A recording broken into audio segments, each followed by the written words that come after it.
ಕೈ ಜೋಡಿಸಿ ಹೇಳ್ತೀನಿ. ಬೇಡ ಪ್ರಭು, ಒಂದು ಉಪಕಾರವನ್ನು ಮಾಡಿ. ನನ್ನ ಕರ್ತವ್ಯವನ್ನೇ ನಾನು ಮಾಡುತ್ತಾ ಇದ್ದೇನೆ ಹೊರತು ಅದಕ್ಕಿಂತ ಹೆಚ್ಚನ್ನು ಏನು ನಾನು ನನ್ನ ಆದರ್ಶ ವ್ಯಕ್ತಿಯಾದಂತಹ ಪ್ರತಿ ಮೂಲಕ್ಕೆ ಚಕ್ರವರ್ತಿಯಾದಂತಹ ನಳಭೂಪತಿಯ ಮಾನಕ್ಕೆ ಕೃತಿಯನ್ನು ಮಾಡುವಂತಹ ಬಂಡಂಡ್ರ ಪಾಲನ ಬಿನುಗುಬಿಯ ಮಕ್ಕಳ ಪಿತ್ತವನ್ನು ಇರಿಸುವುದಕ್ಕೆ ಋತುಪರ್ಣನಿಗೆ ಒಂದು ಅವಕಾಶವನ್ನು ಮಾಡು. ಆ ಮದುವೆಯಾಗುವುದರ ಮೊದಲು ನಮ್ಮ ರಥವನ್ನು ಮುಂದಿನವನಿಗೆ ಪ್ರಭು, ಇದರ ಬಗ್ಗೆ ತಾವು ಇನ್ನು ಆಲೋಚನೆ ಮಾಡಬೇಕಾದಂತ ಅಗತ್ಯವಿಲ್ಲ. ಹೇಳಿದ ಮಾತಿನಂತೆ ತಲುಪಿಸಿದರೆ ನಾವು ಸಿದ್ಧನಿದ್ದೇವೆ. ಬೇಡ, ನಾವು ಬಹಳಷ್ಟು ಆಯಾಸಗೊಂಡಿದ್ದೀವಿ. ಆದ್ದರಿಂದ ಸ್ವಲ್ಪ ಸ್ನಾನ ಮಾಡಿ ಮೃಷ್ಟಾನ್ನ ಭೋಜನ ಉಂಡು ಹಂಸಗೂಲಿಕ ಕಲ್ಪದಲ್ಲಿ ಸ್ವಲ್ಪ ವಿಶ್ರಾಂತಿ ಪಡೆದುಕೊಳ್ಳಿ. ಹೇಳಬೇಕು ಏನು ಈಗ ಋತುಪರ್ಣನನ್ನು ಕಂಡಾಗ ಹಾಸ್ಯ ಅಂತ ಕಾಣ್ತಾರೆ. ಯಾಕೆ? ಇಲ್ಲಿಂದ ಅಲ್ಲಿಗೆ ಹೋಗುವುದಕ್ಕೆ 200 ಯೋಜನ ಹಾದಿ, 15 ದಿನ ಬೇಕು. ಕಳಿಗೆ ಇದರ ಒಳಗೆ ನೀನು ಮುಟ್ಟಿಸ್ತೇನಂತ ಹೇಳ್ತಿ. ಸ್ವಲ್ಪ ವಿಶ್ರಾಂತಿ ಪಡೆದು ಸುಧಾರಿಸಿಕೊಂಡು ಬಂದೆ. ಏನು ಮದುವೆ ಆದ ಮೇಲೆ ಊಟ ಮಾಡ್ಲಿಕ್ಕೆ ಹೋದಲ್ಲ? 200 ಅಲ್ಲ 300 ಇರಲಿ, ಜವಾಬ್ದಾರಿ ಹೊತ್ತವ ನಾನಲ್ವ? ಹಾಕದ ಜವಾಬ್ದಾರಿ ಹೊರಬೇಕಾದವ ನಾನಲ್ವ? ನೀವು ವಿಶ್ರಾಂತಿ ಮಾಡ್ಕೊಂಡು ಧೈರ್ಯ ಉಂಟಲ್ಲ? ಖಂಡಿತ ನಾನು ಸಿದ್ಧತೆಯನ್ನು ಮಾಡಿ ಬರ್ತೇನೆ. ಸಿದ್ಧವಾದಾಗ ನಾನು ನಿಮಗೆ ಕರೀತೇನೆ. ಬಾರಿ.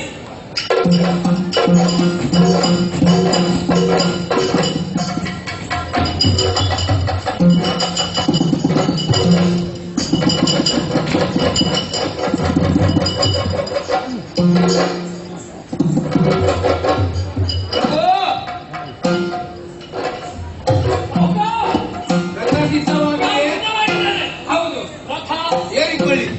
ಎಲ್ಲಿ ರಥ? ಇಲ್ಲಿ ಅಲ್ಲಿ ಉಂಟು, ನೋಡ್ತೆ ನೋಡಿ. ನೋಡಿ ಏರಿಕೊಳ್ಳಿ.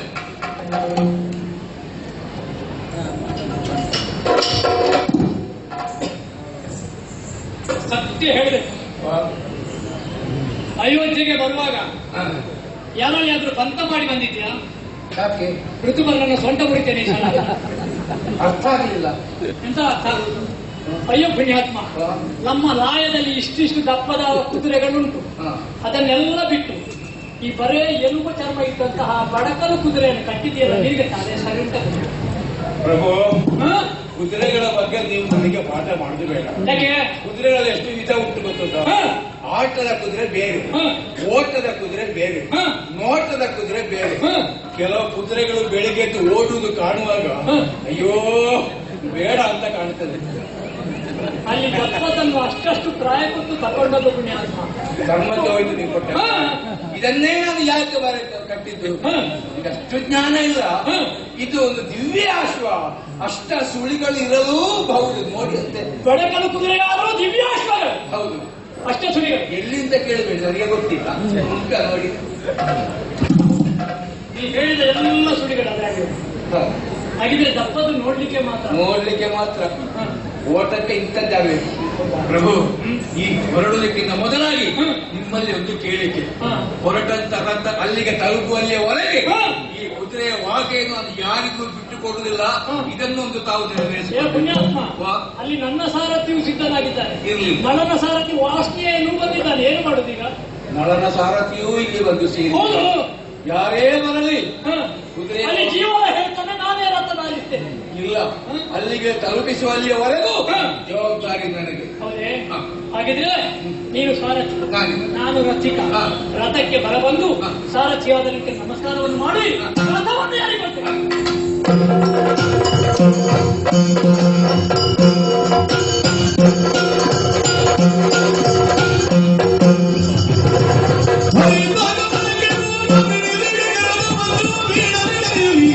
ಅರೆ ಬಾಗುಗೆ ವಸನವು ತಪ್ಪಿಕೊಳ್ಳುವುದೇ.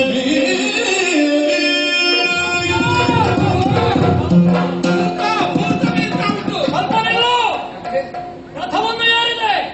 ನಮ್ಮ ರಥದ ವಾಯುವೇಗಕ್ಕೆ ಕೆಂದೋಳು ಕಣ್ಣಿಗೆಡಬಾರದು ಕಾರಣಕ್ಕೆ ನನ್ನ ಕರಪತ್ರವನ್ನು ನಾನು ಬೀಸುತ್ತಿದ್ದೆ. ಇದ್ದಕ್ಕಿದ್ದಾಗೆ ಕೈ ತಪ್ಪಿ ಹೋಗಿದೆ. ಒಬ್ಬ ಇಲ್ಲಿಯೇ ಹತ್ತಿರ ಇರಬೇಕು, ಅದನ್ನು ಹೆಕ್ಕಿಕೊಂಡು ಬರ್ತೇನೆ.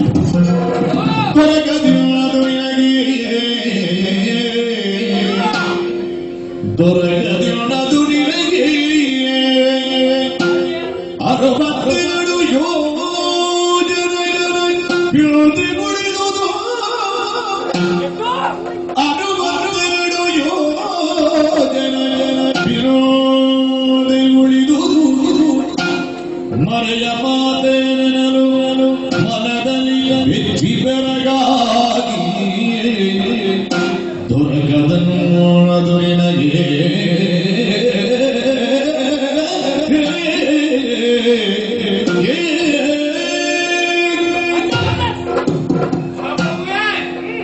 ತಮ್ಮ ಕರವಸ್ತ್ರ ಕೈ ಜಾರಿತು. ಯಾಕೆ ಮರಳಿ ಪಡೆಯಬೇಕೆ? ಅದಕ್ಕಿಂತ ಮೊದಲು ನಿಮ್ಮಲ್ಲಿ ಒಂದು ಪ್ರಶ್ನೆ ಕೇಳಬೇಕಾಗುತ್ತದೆ. ಯಾಕೆ ತಮಗೆ ಸ್ವಯಂವರ ನಿಲ್ಲಿಸಬೇಕೇ ಅಥವಾ ಕರವಸ್ತ್ರ ಬೇಕೇ? ಎರಡೂ ಬೇಕು. ಒಂದನ್ನು ಪಡೆಯಬೇಕು ಅಂತಾದ್ರೆ ಮತ್ತೊಂದು ತಾವು ಕೈ ಬಿಡಬೇಕಾಗ್ತದೆ. ಓ ಈಗಲೇ ಇಲ್ಲಿಯೇ ಬಿದ್ದದ್ದು ಪುಣ್ಯ. ಅದು ನಿಮ್ಮ ಭಾವನೆ ಮಾತ್ರ. ಹ. ಇಲ್ಲೇ ಬಿದ್ದದ್ದೆಂಬ ಹಾಗೆ ಹ. ಬಿದ್ದದ್ದು ಇಲ್ಲಿ ಅಲ್ಲ, ಹ. ಇಲ್ಲಿಂದ 62 ಯೋಜನೆ ಎಷ್ಟು? 62 ಯೋಜನೆ ಹಿಂದೆ ರಥ ಮುಂದೆ ಹೋಗುವುದು ಬೇಡ.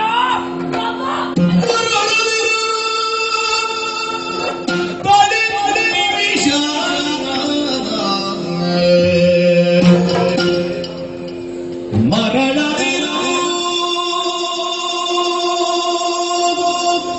ಪಡಿ ನಿಮಿಷ ನೀನ ಅರು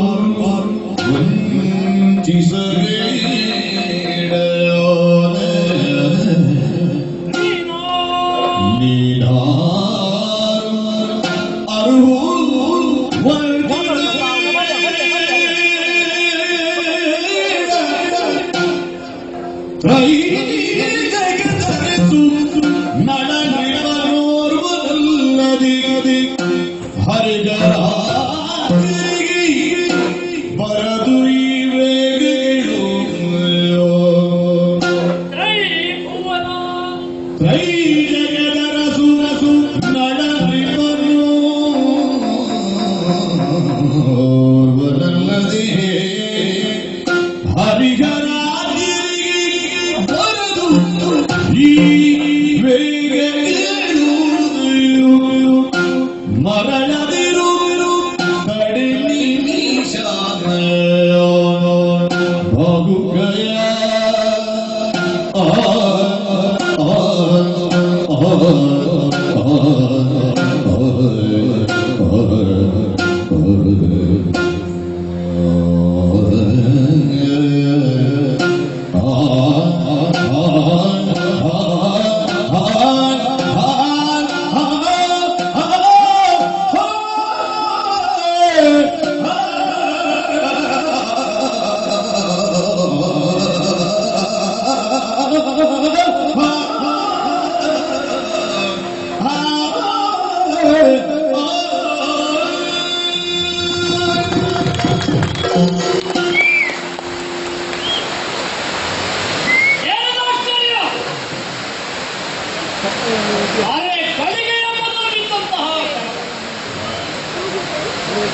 ಎತ್ತಿಕೊಂಡು ಬರ್ತೇನೆ ಅಂತ ನಾವು ಹೇಳಿದ್ರೆ ಬಾಹುತ ಹೇಳ್ತಾನೆ 62 ಯೋಜನೆ ಹಿಂದೆ ಉಳಿದಿದೆ.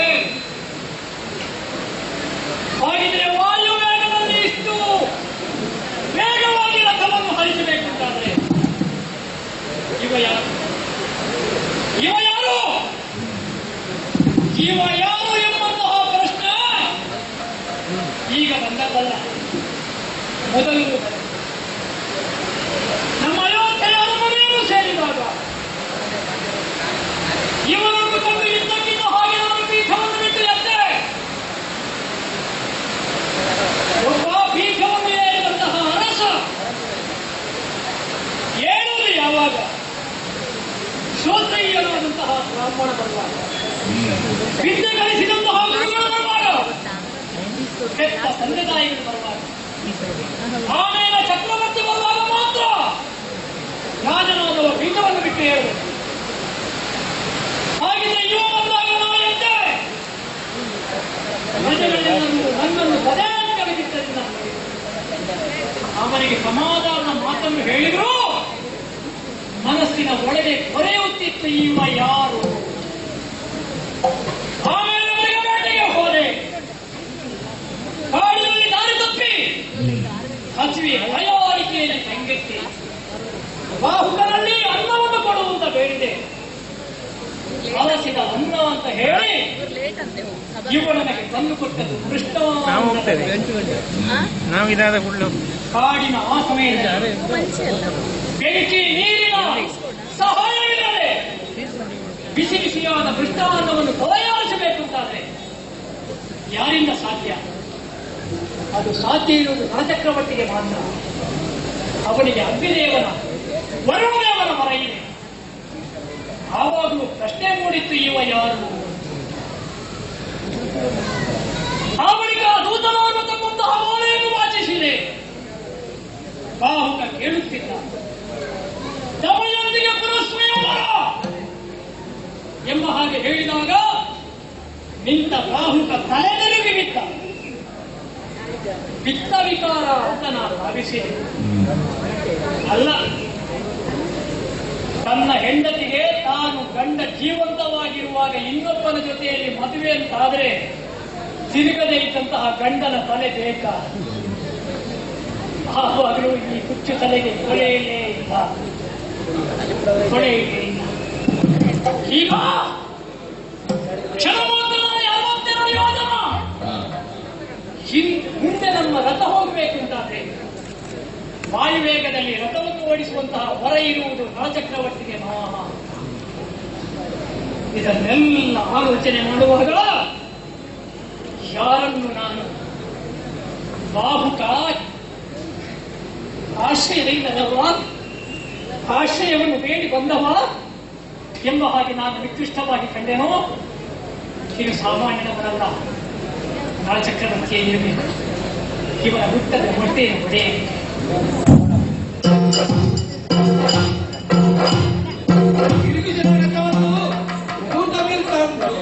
ರಥ ಅಲ್ಲಿಯೇ ನಿಲ್ಲದೆ ಒಂದು ಸತ್ಯದ ಅನಾವರಣವಾಗಬೇಕು. ನನ್ನಲ್ಲಿ ವಂಚನೆ ಬೇಡ, ಸತ್ಯವಾಗಿದ್ದೇವೆ. ಬಾಹುದಾನ ಎಂದು ಯಾರು ಹೇಳು? ಒಳ್ಳೆ ಪ್ರಶ್ನೆ ಕೇಳ್ತಾ ಇದ್ದೀನಿ. ಇಷ್ಟು ಸಮಯ ನಿಮ್ಮ ಜೊತೆಯಲ್ಲಿದ್ದು ನಾನು ಯಾರು ಅಂತ ಗೊತ್ತಾಗಲಿಲ್ಲ. ನಾನು ಹೇಳುವೆ ಬಾಹುಕ. ನೀನು ಬಾಹುಕ ಅಲ್ಲ, ನೀನು ನಳ. ನಾನು ನಳ ಅಲ್ಲ ಬಾಹುಕ. ನೀನು ನಳ ಅಲ್ಲ ಬಾಹುಕ. ನಾನು ನಳನೇ.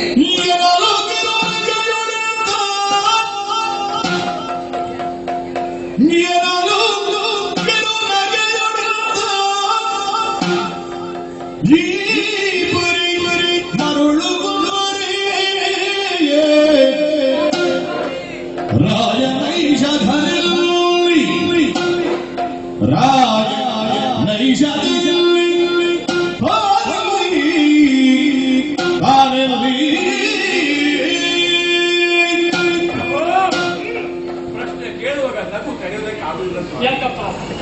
ನನ್ನಲ್ಲಿ ನೀವು ನರಚಕ್ರವರ್ತಿಗೆ ಕಟ್ಟಿದ್ದೀರಿ ಸ್ವಾಮಿ. ಹೌದು, ನರಚಕ್ರವರ್ತಿ ಆಗುವಂತ ಯೋಗ್ಯತೆ ನನಗುಂಟೆ. ನಿಮ್ಮಲ್ಲಿ ಹೇಳಬೇಕಾಗುತ್ತದೆ, ಚಕ್ರವರ್ತಿ ನಳನೆಲ್ಲಿ, ನಾನಿಲ್ಲಿ. ನಳನೆಲ್ಲಿ? ನಾನು ನಳ ಅಲ್ಲ ಬಾಹುಕ. ಅದೇ, ನೀನು ನಳ ಅಲ್ಲ ಬಾಹುಕ. ನಾನು ಬಾಹುಕ ಅಲ್ಲ ನಳ. ನೀನು ಬಾಹುಕ ಅಲ್ಲ, ನೀನು ನಳ. ಇಲ್ಲ ಸ್ವಾಮಿ, ನೀನು ನಳ. ನಾನು ಬಾಹುಕನೇ. ನೀನು ಬಾಹುಕನಲ್ಲ. ನಾನು ಬಾಹುಕ. ನೀನು ನಳ ಅಲ್ಲ ನಳ. ನೀನು ನಳ.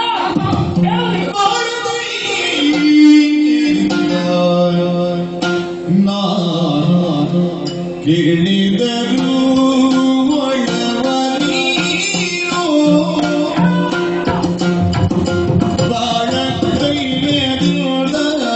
ನಾನು ಕೇಳಿದರು ಒಳವ ನೀರು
ಕರಗಲಿಲ್ಲಲ್ಲ, ಎಲ್ಲಿ ಕರಗುವುದಕ್ಕೆ ಸಾಧ್ಯ ಹೇಳು? ನಿನ್ನ ಹೃದಯ ಪಾಷಾಣವಾಗಿದೆ. ನಿನ್ನನ್ನೇ ನಂಬಿ ಬಂದಂತಹ ಹೆಂಡತಿಯನ್ನು ಕಾಡಿನಲ್ಲಿ ಬಿಟ್ಟು ಬಂದವನೇನು? ಅಂತಹ ಕೋಟಿಯ ಹೃದಯವನ್ನು ಹೊಂದಿದವ ನೀನು. ಋತುಪರ್ಣನ ಮಾತಿಗೆ ಯಾವತ್ತು ನೀನು ಬೆಲೆ ಕೊಡುವುದಕ್ಕೆ ಸಾಧ್ಯ? ಅಂತೂ ಕೊನೆಗೂ ನೀನು ನಾನಾಗಲೇ ವಾದಿಸುತ್ತೀರಿ. ಸರಿ, ನೀನು ನಳ ಅಲ್ಲ ಅಂತಾದ ಮೇಲೆ ಋತುಪರ್ಣನಾದಂತಹ ನಾನು ಸುಳ್ಳು ಹೇಳಿದೆ. ನನ್ನ ಆದರ್ಶ ಪುರುಷ ಪೃಥ್ವಿ 3ಕ್ಕೆ ಚಕ್ರವರ್ತಿ ನಳ. ಆ ನಳನನ್ನು ನಾನು ನಿನ್ನಲ್ಲಿ ಆರೋಪಿಸಿದೆ. ಅದು ದೋಷ. ಅದೂ ಋತುಪರ್ಣನಿಗೆ ದೋಷ. ಸುಳ್ಳು ಹೇಳಿದ ನಾಲಿಗೆ ಚಕ್ರವರ್ತಿಯಲ್ಲಿ ದೋಷವನ್ನು ಹೇಳಿದಂತಹ ನಾಲಿಗೆ. ಆ ಸುಳ್ಳು ಹೇಳಿದ ನಾಲಿಗೆ ಯಾವ ಕಾಲಕ್ಕೂ ಇರಬಾರದು. ನಳ ಅಲ್ಲಲ್ಲ, ನಳ ಅಲ್ಲಲ್ಲ, ಋತುಪರ್ಣ ಸುಳ್ಳು ಹೇಳಿದಲ್ವೋ? ಸುಳ್ಳು ಹೇಳಿದ ಈ ನಾಲಿಗೆ ಬೇಡ, ಕತ್ತಿಯಿಂದ ನಾಲಿಗೆಯನ್ನು ಸೇರಿ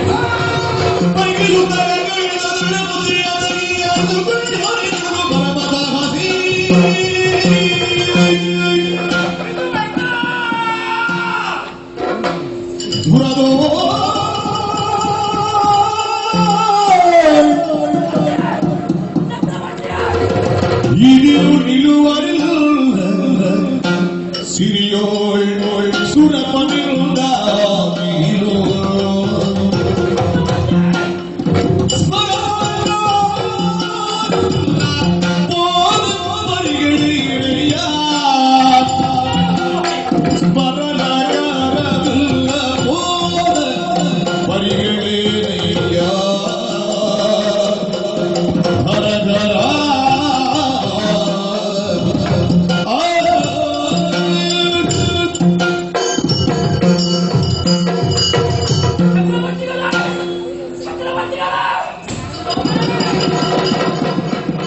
ಸಿಟ್ಟಿನ ಕೈಗೆ ಬುದ್ಧಿಯನ್ನು ಕೊಟ್ಟು ಅನರ್ಥವನ್ನು ಮಾಡಿಕೊಡಬೇಡ.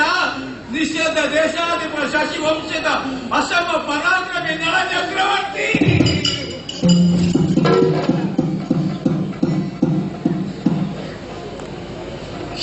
ವಿಚಿತ್ರ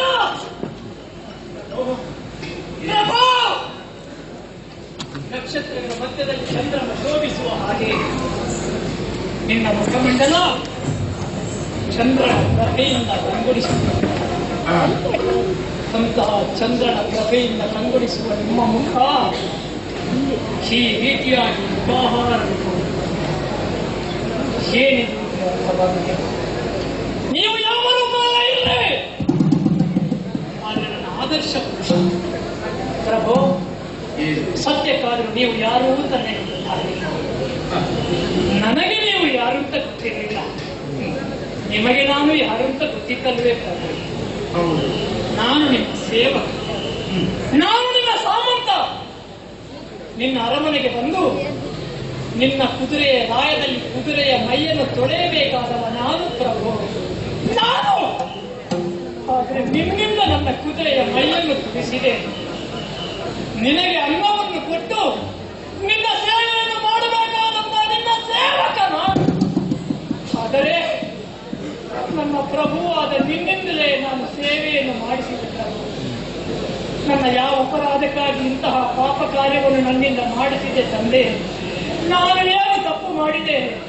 ಸೂರ್ಯ ಸದೃಶವಾದ ಚಂದ್ರ ಸದೃಶವಾದ ನಿನ್ನ ಮುಖ ಈ ರೀತಿ ಆಗುವುದಕ್ಕೆ ಏನು ಕಾರಣ? ದುರುಳಿಸಿಯು ತಿಳಿದು ನಾನಾ ಹಂಗೆ ಪಡಿಸಿ ಮಕ್ಕಳು ಮಾಡಿ ತೋರಿಸಿದನು ಕರುಣಿ ಮಕ್ಕಳ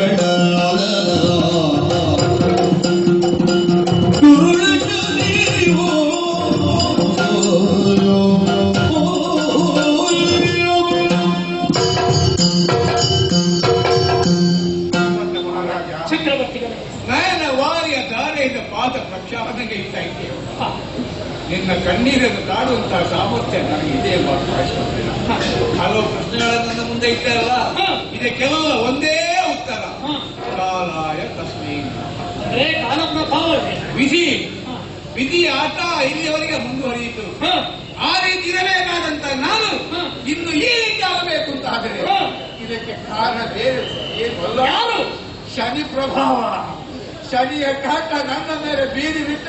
ನನ್ನ ಸ್ಥಿತಿ ಹೀಗಾಗಿ ಹೆಂಡತಿ ಮಕ್ಕಳನ್ನು ಕೂಡ ತ್ಯಜಿಸಬೇಕಾದಂತ ದುರ್ವಿಧಿ ನನ್ನ ಪಾಲಿಗೆ ಪ್ರಾಪ್ತವಾಗಿದೆ.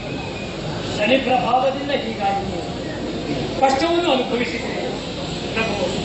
ಇಲ್ಲಿಗೆ ನಿಮ್ಮ ಕಷ್ಟ ತೀರಿತು ಅಂತ ಭಾವಿಸಿ ಇನ್ನು ಮುಂದಕ್ಕೆ ಶನಿ ನಿಮ್ಮನ್ನು ಬಾಧಿಸಬಾರದು.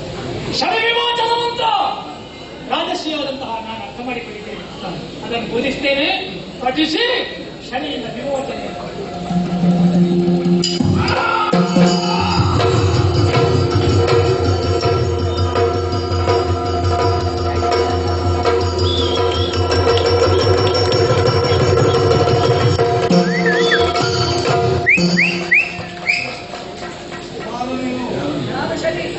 ಶನಿಯೋ ಮತ್ತೆ ಈ ರೂಪದಲ್ಲಿ ಯಾಕೆ ಬಂದಿದೆ? ವಿಮೂರ್ತಿಗಳ ಆಜ್ಞೆ ಮಾಡಿದ್ರೆ ಸಂಘವನ್ನು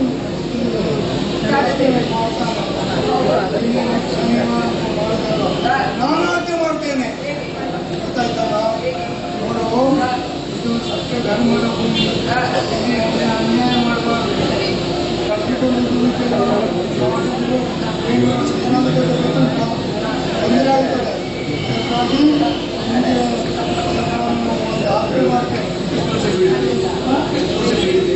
ಮೂವತ್ತು ವರ್ಷ ಮಾತ್ರ ಪೀಡಿಸಬೇಕು, ಅದರ ಮೇಲೆ ಪೀಡಿಸಬಾರ್ದು. ಗೊತ್ತಾಯ್ತಲ್ಲ? ಅದರ ಮೇಲೆ ನಾನು ಹೇಳಿದಾಗ ಕೇಳಬೇಕು. ಹೌದಾ? ಪದ್ಧತಿ ಯಾಕೆ ಮಾಡ್ತಾರೆ? ಬೆಳಕೆಲ್ಲ ಮಾಡಿ ತೊಂದರೆ ಮಾಡಿದ್ದಾರೆ. ಹೋಗೋಣ.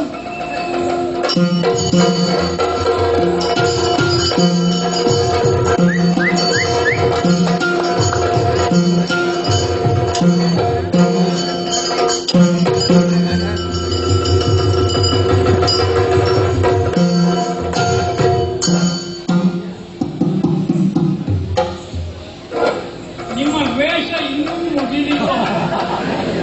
ವೇಷ ಮುಗಿಬೇಕು ಅಂತ ಆಟ ಮುಗಿಬೇಕಲ್ಲ. ನಿಮ್ಮ ಈ ಆಟ ಯಾವಾಗ ಮುಗಿಯುತ್ತದೆ ಸ್ವಾಮಿ? ಇದು ಮುಗಿದ ಮೇಲೆ ಇನ್ನೊಂದು ಪ್ರಾರಂಭಿಸೋಣ ಅಂತ ಇದ್ದೇನೆ. ಇದನ್ನೇ ಮುಗಿಸುವ. ಯಾವಾಗ? ಮಂಗಳ ಅಂದ್ರೆ ಇನ್ನು ಮಂಗಳಾಗಿಲ್ವಾ? ಪ್ರಭು, ಹ? ಬೇಕು ಅಂತಲೇ ನಾನು ಇರಿಸಿಕೊಂಡೆ. ಯಾಕೆ? ಅಲ್ಲಿಯವರೆಗೆ ಹೋಗ್ಬೇಕು. ಹ. ನನ್ನ ಹೆಂಡತಿಯನ್ನು ಕಾಣುವಲ್ಲಿಯವರೆಗೂ. ಹ. ಇನ್ನೂ ನಿಮ್ಮ ಹೆಂಡತಿಯ ಪರೀಕ್ಷೆ ಮುಗಿಲಿಲ್ಲ. ಪರೀಕ್ಷೆಯಲ್ಲ, ಹ. ಪರೀಕ್ಷೆ ಮಾಡಿ ಸತಿಪತಿಗಳು ಒಟ್ಟಿಗೆ ಇನ್ನೊಮ್ಮೆ ನನ್ನ ಎದುರಿಗೆ ಬನ್ನಿ. ಬರುವಾಗ ಈ ವೇಷದಲ್ಲಿ ಬರಬೇಕು.